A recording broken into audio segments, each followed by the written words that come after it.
Well, welcome back to the Inside Syracuse Basketball Podcast. I'm Mike Waters, and I'm joined today by my frequent co-host, former Syracuse point guard Brandon Triche. Brandon, how are you, sir? Man, I'm doing pretty good. Just a nice little Thursday. Maybe I'm not supposed to say it's Thursday, but No, nice we little got people Thursday. who are. We're gonna Yeah, get this man. up later today and on the website tomorrow, so we're good. Wish I was Um, better. I wish we was, having this conversation after two wins, but what can we do, right? What can we do? yes, I mean, so much has changed in the world of Syracuse Orange basketball since the last time you and I talked. Because when an every other week thing. Last week Donna and I were talking, but um, you mentioned these last two games. The loss to Boston College on Saturday in overtime, squandering a lead in the final minutes, and Hmm. then the loss on Wednesday night at the Dome to Virginia Tech. So where it was just a brutal. It was a brutal second Mm, half. It was yeah. offensively. Um, they were bogged down. They were sputtering for most of the second half. I think they scored 20 points in the first 18 minutes of the second half, and then in the last 2 minutes of the game, they scored 17, which was ridiculous. But so many things went wrong. But before we get into the specifics of things, Brandon, with the team now 12-7, 3-3 in the ACC, and a lot of tough games remaining, and I don't think you were at the game on Wednesday night. I was. The Hmm. frustration and discontent, the frustration on the team and in the locker room, and the discontent in the stands, it was just palpable. And I'm wondering, what your sense is as a former player when you're watching this team. Where do you kind of feel things are for Syracuse at the moment? Man, there's so much tension. Because as a coach, you need to win because one, you want to win. The guys, I'm sure they work hard enough. Your players work hard enough to win. You want to win for the university. You also want to win for the community, Syracuse community, and upstate New York as well. But you also want to win to keep your job. you know what I Sure. mean? And whatever order that comes, it starts with winning. So now the intensity goes into the practices. It goes into your conversation. It goes into you being serious all the time because it's like, hey man, we got a small window of error. If we keep with these mistakes, then it's not going to look good for anybody. You know what I mean? So um, I think as a former Syracuse player, right, both me and Red, you want to get these wins for the city. You want the fans to be behind you, but I think when it's like a roller coaster, I think as a player and as a coach, you're antsy, and as a fan, you're really antsy right now. You know to be so. You definitely want to still have the support of your community. You don't. Syracuse is a small city. As a Mm. coach, as a player, somebody's gonna see you. And I'd rather have a conversation about the win instead of the losses. You know, in your SU career, you had tremendous success. You were on great teams, but I'm sure Mm, every once in a while there had to been like a stretch where you dropped a couple, or maybe in your pro yeah. career, there might be more situations. So when you're going through a stretch like that, while the fans the next day are just ruminating over this loss and going to social Hmm. media and venting frustration, where does the team go the day after in So order to get ready yeah. for that next game, which for Syracuse is Saturday against Miami? So for me, my 4 years was two moments, right? I believe my sophomore year, we ended up losing 7 games, but there was a stretch, I believe, like in between like the middle of January, my sophomore year. So that would have been 2010, 2011, where we had lost 3 or 4 games. And it was like 3 games in a row. Yeah, I It remember that seemed team. like Yeah. we might have was a number one team. You lose one game, you lose second game. Now the third one is tough. Then my senior year, at the end of the season, I think we dropped 4 out of our last 5. Going right into Big East tournament. To the point where we thought, okay, we have to win some Big East games to even make the tournament. So in those times, my senior year, I guess, different than my sophomore year. My senior year, I was one of the captains. So I felt like I really had a voice on the team. Me and Michael Carter Williams, James Sutherland as well. And in those moments, you kind of come together as a team. You know what I mean? And for us, is about trying to figure out what exactly was the problem. And it did take us 3 games, 4 games to figure out what the problem was. It wasn't like, okay, it's just the offense or it's just defense. Uh-huh. We realized like if we just stick together, no matter what our mistakes are, we will be more consistent and win games. Because once you start losing, you start to, at first you lose one game, you're like, okay, whatever. You lose the second one, it's like, okay. The third one is like, who's the problem? You know, who's the problem? You know what I mean? So, And you uh, can't have that, really, right? That's not and good you for a team. you're not supposed to have that. You know what I mean? So, as a team, you have team meeting. I think the Knicks is going through this right now, right?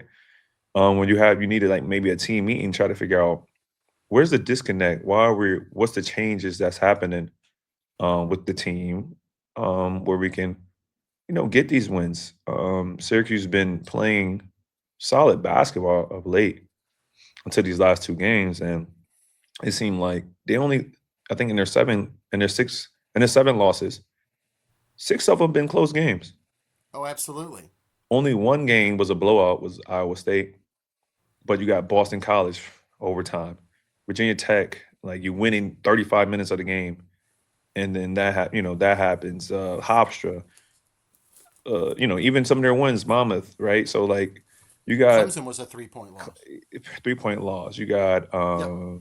Yep. yeah, And then and the like Houston overtime game. Houston You hit overtime. it It's right. like so it's like what's the issue, right? Because you can win these games, right? The initial like blemish was they're not making free throws, Yeah. right? So they actually start making free throws, right? So now instead of them being on losing end, now they're on the winning end of some close games. But it's like what changes have to be made, the last 5 minutes, last 8 minutes, I'll say, to now. Because here's the thing, man, when you playing basketball, how you play the first, let's say 32 to 33 minutes, isn't how you play the last 7 minutes. The same, Okay. you can't play the same basketball the whole game. You know what I mean? Because then, like, if you were going to go to the basket and it might be questionable, you might want to be a little bit hesitant on that and make a short play, right? If you was going to go one hand on a layup or a dunk, you might won't go 2 hands, right? Because you Yeah. need it. Those plays, every play matters. And I think we're having like either a lack of good judgment during the last 8 minutes where we're not completing plays that we should. So Red, sorry to interrupt you, Brandon, but mm, after the game on Wednesday night, Adrian Autry just harped on the word focus. He yeah, must have repeated that word 3 or 4 times. Is that what you're talking about? And I because think focus can apply to turnovers, it can apply to the quality of shot you take. It can yeah, apply to whether you box out on a critical rebound or not, which we'll get to. But is that what he and you are both talking about? it's a combination of focus and I think the intensity of the game goes up. You're a little bit more relaxed, right? When the first 5 minutes, you're a little bit tense, tight. Once you make your first block, your first rebound, your first basket, you loosen up. Yeah. That same tension that you had starting the game comes back the last 8 minutes or so when the game is close, and it's like, okay, this might be a close game. So it's kind of like it is focused. You need to be more focused than you were. You can't have that same focus you had when the game was, when it's like a 10 point game or whatever. Yeah. You actually got to be way more locked in. So I think that's what Red is talking about because now the defense is playing better defense.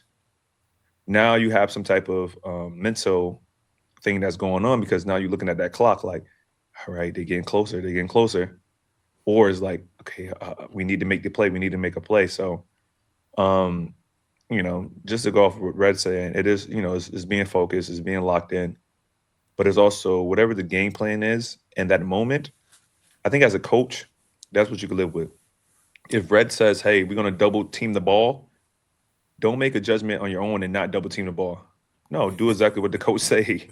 You know what I mean? Because he can live with, you know what, they did exactly what I said, Yeah. and we didn't execute it. All right. So you're the former point guard here. Mhm. Um, what do you make of Nathan George these days? Because The Boston College game last Saturday, 7 turnovers. Really Donnie has struggled 7 against too. BC. Donnie has What's that? 7 as well. Yeah, Donnie, yeah. because Donnie's playmaking as well. Remember I mentioned, I was like, you got to put the ball in Donnie's The hands and let offense him is play going make. through him. Yeah, he's And getting the ball. he's getting turnovers. So it's like Hmm. he's still playing pretty well, but he do have the ball in more isolation plays. And they are allowing him to make these plays. So when you got your point guard who has the ball most of the time with 7 turnovers, and then your playmaker who's scoring with 7 turnovers, it's hard to win. Yeah. You got to be Well, either and or. Wednesday night against Virginia Tech, Nathan George didn't commit turnovers the way he did against Boston College. I think he only had 1 turnover Mhm. actually, but it didn't seem like he really impacted the game as a point guard. He scored 6 points, but 3 of them were on a last second 3 pointer that didn't matter. It made a 5 point game into a Do you 2 point think it game. was because of the foul trouble? Maybe in the first half, sure, but Hmm. where was he in the second half? I don't know. It just seems like he's lost right now. Like Yeah. he's struggling to find his spots. You know what it is, man? I think Syracuse would be a really good team if uh, William Kyle do what he's doing. Donnie is consistent. I think JJ has to be and should be making more plays in the important moments. Like JJ get his stats, Okay. but it's Yep. so like it doesn't really affect winning or not. First half he's he might have 7, 8 point, 9 points, whatever. But in those important moments, if you notice, he's not really making those plays.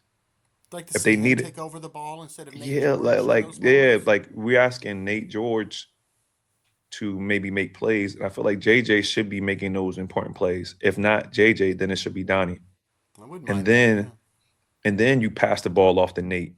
Nate initiate the offense. He give it to JJ. Either JJ making that alley oop play to William Kyle, or he's able to, all right, get the ball to Donnie. You do your thing. But Nate George in those important moments should be catch and shoot. He Hmm. shouldn't really be trying to break down the defense. He shouldn't have to, anyways. You get what I'm JJ saying? is So definitely the stronger driver of the two. He can get in the right, lane and I better, think and he's stronger. yeah, if you just notice, JJ gets his points, he gets his highlights, but they're never in the important moments to win the game. Okay. The last five Yeah. minutes, he might okay, we're down 8 points. Now he wants to go get to the basket and score, but I feel like he should sense the game and sense the game being a little bit out of control, a little bit, and be like, okay, I have to make a play for our team. You know what I mean? I got to, and if I don't make the play, then I'm gonna do it again. Not okay. Sure. I tried to score and it didn't work. You know what I mean? I We've feel like talked. as a senior, he should feel that Yeah. energy and want that energy. Sure. We've talked a lot this year about Donnie Freeman, different things Mm, about when he was out, when he's back, how great it was to get him back. Last 2 games have been a bit of a struggle for him. Yes, against BC he did have a double double with 19 mm. points, 14 rebounds, but as you mentioned, 7 turnovers. And then against Virginia Tech, 3 of 14 from the field, That's tough. I mean, I another think 4 turnovers, yeah, and he didn't score in the paint. He was 1 for 8, I believe, on 2 point shots. yeah. And I just don't understand how a guy with his size and length and height and ability is 1 for 8 on 2 pointers. What'd you see? What was going on with If Donnie you against notice, Virginia the Tech? teams that we struggle with are the teams with good inside play. Okay, well that's a Clemson, problem because there's even better teams coming up. exactly. Clemson, big strong guys, right? If you Oh make a yeah, a couple mistake, of they're them. gonna get the rebounds bucket. And Virginia Tech had two guys inside. One guy, number one, I forget his name, but Toby he was Lawal, yeah. yeah, Lowell, yeah. Alley oop dunking, he's blocking shots, he getting extra chances to score the ball. BC, right? They had a kid number 35. I'm not sure his name, but he was pretty Is good. that And Bowden Kopke? exactly, he was pretty good. They had the other And then guy the who could Hastings kid was, Hastings. Yes, he had yeah, that nice dunk on Kyle. yeah. Um, and I think that when the inside play, I think it bothers us a little bit. So even if it's okay for the first half, I think our legs get tired, which then makes our decision making a little bit less polished. You know what I mean? And even in Boston College, like William Kyle's a really great defender. Then he goes for that up and under. You know, it's like you've been playing good defense all game, but then you go for this in the last 2 minutes of the game. It's like, man, you know what I mean? So, yeah, I think the inside play should be more consistent as well for us. And if Donnie, if he's playing against guys that weigh way more than him, then it might be a struggle. But I'm okay with him going 1 for 8 because at least he's trying. At least he's Okay. not chucking jump shots. So technically Okay. he's playing exactly how I kind of wanted him to play. You have So been on. Yes, you want him to go inside yeah, out, not so outside in. it's not for me. It's like you learn from it. Okay, 3 for 4, 3 for 14. I'm watching tape. Okay, I could do this. I could do that. All right, cool. You know what I mean? Because Yeah, it was working two games ago. It was working. that's Even true. against Boston College, it was One working. week ago. Oh yeah. So yeah, you play the same way and you watch game film and you realize where you can get better. And I think that's the cool thing about playing basketball. You know, I'm beginning to think like this Syracuse team, a bunch of the players, they're not comfortable playing a physical brand of ball. And we Mhm. mentioned a couple of these things. I think some of the turnovers are a result of being uncomfortable with physical defense. And Virginia Tech the other night in the second half, Virginia Tech gets 33 free throws. 33 free throws In the second attempts half, in one half. Yes, just the wow. second half. Sean Miller of Texas was complaining about his team's defense and fouling in a loss to Kentucky when Kentucky got 35 free throws in the game. Yeah, Virginia one Tech half. had 33 and a half, and I don't think it was bad officiating. I think Syracuse was getting pushed around a little bit. I think they're out of position. I think they were Five guys, fouling. 3 guys fouled out. When's the last Yeah. game? When the last time that happened? In the game where you're Well, you probably have to go to an overtime what game. two Yeah. JJ, I Sadiq, believe right. Betsy and somebody else fouled out as well. So that was a lot of fouls, you know what I mean? And of course, like when you're trying to come back, you're gonna get tic tac fouls too. But Right. for for the first half, it was a lot of fouls. We were fouling a lot the first half for sure. You know, again, I just think there's some of these guys are just not comfortable being in a real physical, rugged type game. I don't know if it's Hmm. really the way Donnie would. I think Donnie would like to play with a little bit more flow and Yeah, getting to wherever and Tyler Betsy, 6'8" and everything, but not a real physical guy. And certainly, you look at the Virginia Tech bigs. You mentioned Toby Lawal. Man, their yeah. center combination. The one kid, Christian Gerdak, 6'10", 260. I mean, ugh. Man, no one's on the I, team. Not a yeah. and then If the other kid that subbed yeah, for him, I only played a couple minutes, but Antonio Dorn was 7 foot, 230. Um, you it's can, tough. I'm It's just tough. getting an idea of like the way teams are going to play Donnie. They're gonna push him around. Yeah, because like you said, Donnie is more of a finesse player Hmm. who can drive. He actually handled the ball really well. Um, and to your point, like he'll rather take 2 dribbles, give you a fadeaway. He don't really want to go by you, Yeah. and have to muscle through for a layup. That's not his thing. Um, William Kyle, he overcompensate with like a 45-inch vertical, so he's able to do things, but that's your center. But you would rather somebody already have that size, so I think Suarez has that size, so Hmm. maybe sometimes they could play him. And I feel like he plays Interestingly, pretty he didn't well. play a minute Yeah, but another last game night. before, I think, was it not Boston College, but I'm not sure who they played. They got a win. Florida State.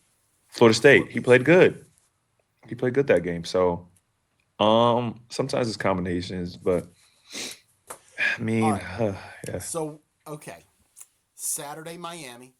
Next Tuesday they go on the road. It's going to be a tough road trip to North Carolina State. yeah, that was tough.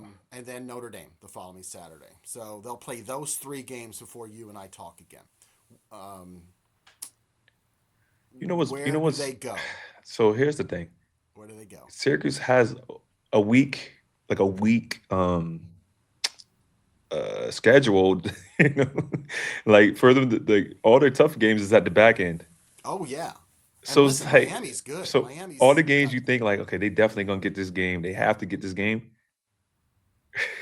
They did those are get those over. games. Yeah, So yeah. it's like, man, where do you go from here? Because it's like you expect them to beat Miami, but they I don't lost know, to man. They lost to Boston College, who didn't have any losses. You don't really expect them to beat North Carolina State, but let's just say they beat North Carolina State. That's just how Syracuse is playing. They're going to beat North Carolina State. Hopefully they don't lose to Miami, because I think there's going to be 12 people at this thing. It's going to be 12 people at the next game if they lose to Miami. All right, so they have to win that game. Just as a fan, they have to win that game. You can't lose 3 in a row. That's tough.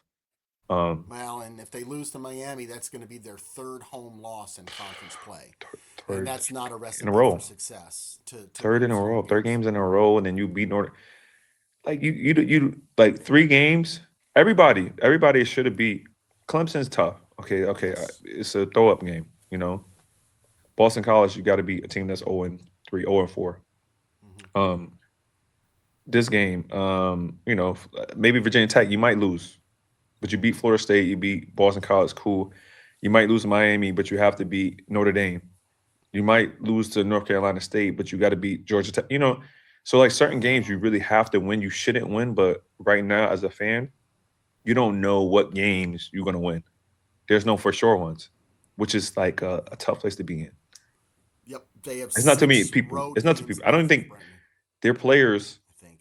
are not confident they're gonna win Yeah, well, every they, game. As they're a going to coaching have to staff, I find know it. they're not confident. Oh, So 6 road games left.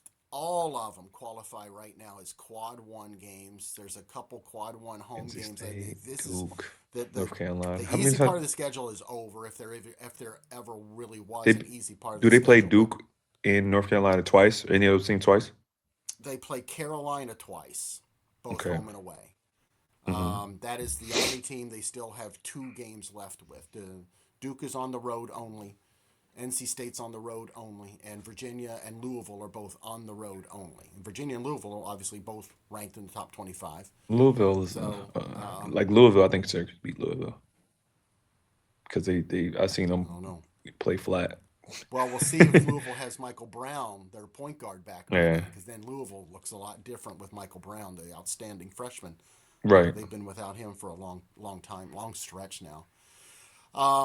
Yeah, it's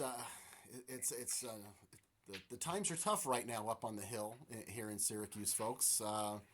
So I hope we haven't brought everybody down in discussing the Orange, but that just kind of seems the way the mood is right now, right, Brandon? I mean, yeah, and I think you know the I think the tough part is that like when you're looking at Syracuse team currently, you see that maybe in the past years you were like maybe we just need better athletes, we need better players, we're good. We have the players, so I think Mm-hmm. the fans are less lenient than they would be in the past years, because you have the players who can compete with everybody.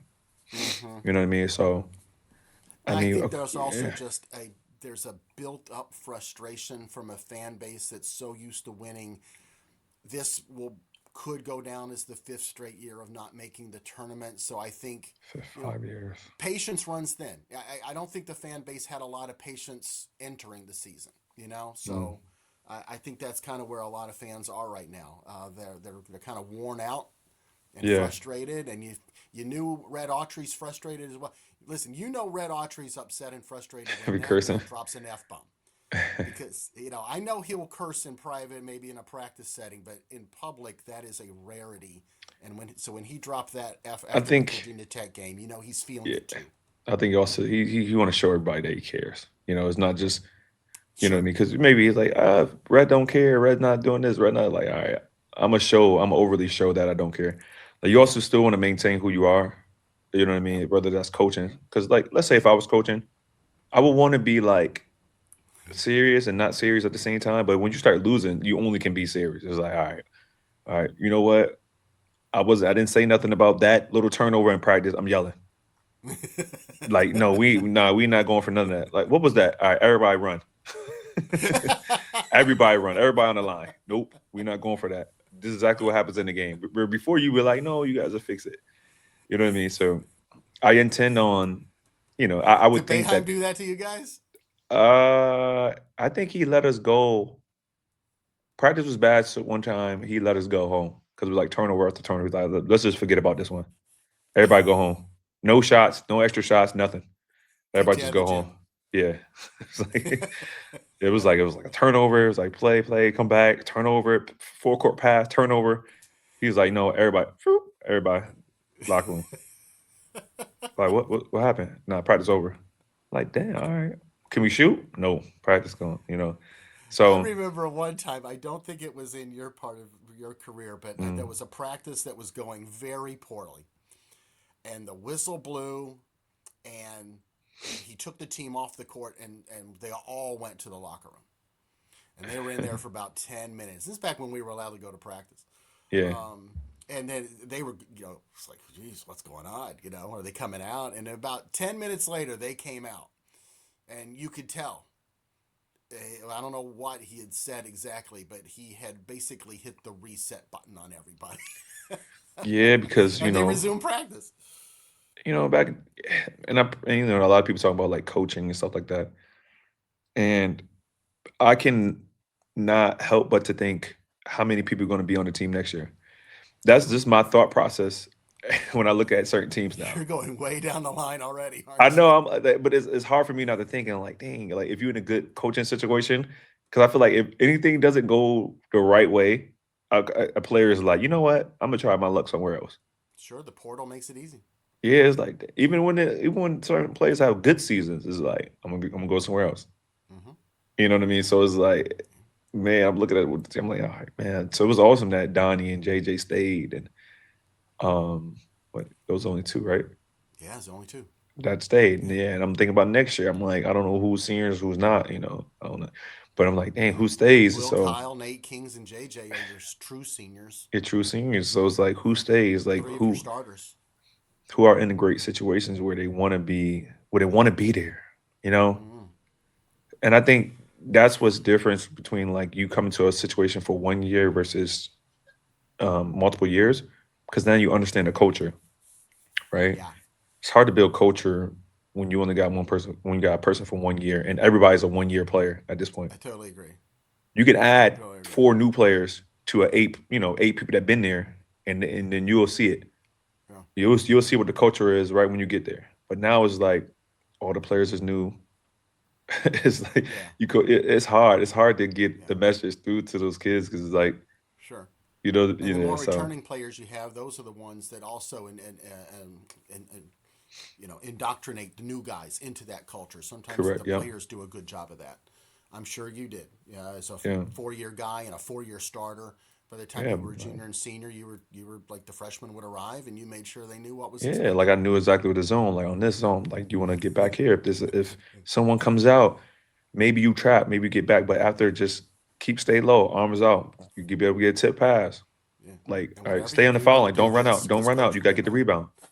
Yeah, like and when it came to offense, I never really said nothing. But defense is when I was like, all right, yeah, do this, do that.